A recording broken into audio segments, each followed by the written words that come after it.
Kalau 118 hewan langka yang dilindungi tersebut berhasil diseludupkan, bakal ngerugikan negara berkisar sampai 300 juta rupiah untuk harga pasaran di pasar gelap Indonesia.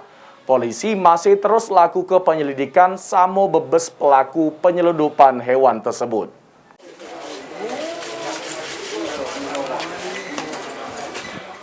Dari penyeludupan 118 hewan langka dilindungi asal Indonesia bagian timur yang digagal ke Ditreskrimsus Polda Sumsel, negara bisa mengalami kerugian berkisar sampai 300 juta rupiah. Hal tersebut disampaikan langsung oleh Kepala BKSDA Sumsel, Ujang Wisnu Barata. Kisaran 300 juta rupiah tersebut diperkirakan dari pasar gelap di Indonesia. Namun kalau dari pasar gelap di luar negeri bisa 3 kali lipat, sekitar 1,3 miliar rupiah.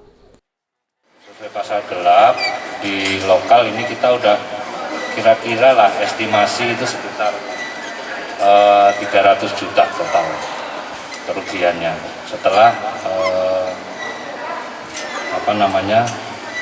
menggali informasi tentang harga di pasar gelap di lokal ya. Nah, di luar negeri itu bisa 3 kali lipat, jadi sekitar 1,3 miliar. Harga pasar gelap sama-sama pasar gelap ini. Barang sama-sama gelap nih pasarnya, cuman yang luar negeri dia bisa nerima dengan harga yang setinggi itu. Sementara itu, pihak Polda Sumsel bakal bebas pelaku penyeludupan tersebut karena untuk pelakunya tidak ada pas di mobil minibus Benopol Jakarta tersebut diamankan oleh polisi. Kasubdit Tipiter Ditreskrimsus Polda Sumsel AKBP Rahmat Sitohang ngatoke pihaknya sudah koordinasi dengan Dirlantas untuk ngelacak siapa yang punya mobil yang digunakan untuk penyeludupan hewan tersebut.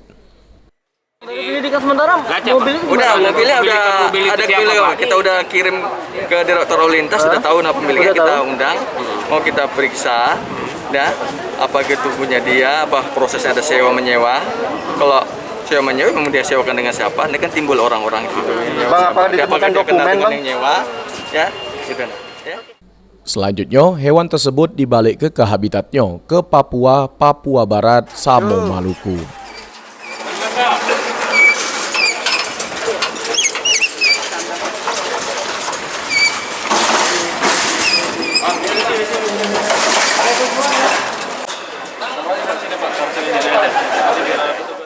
Mulyadi, PAL TV.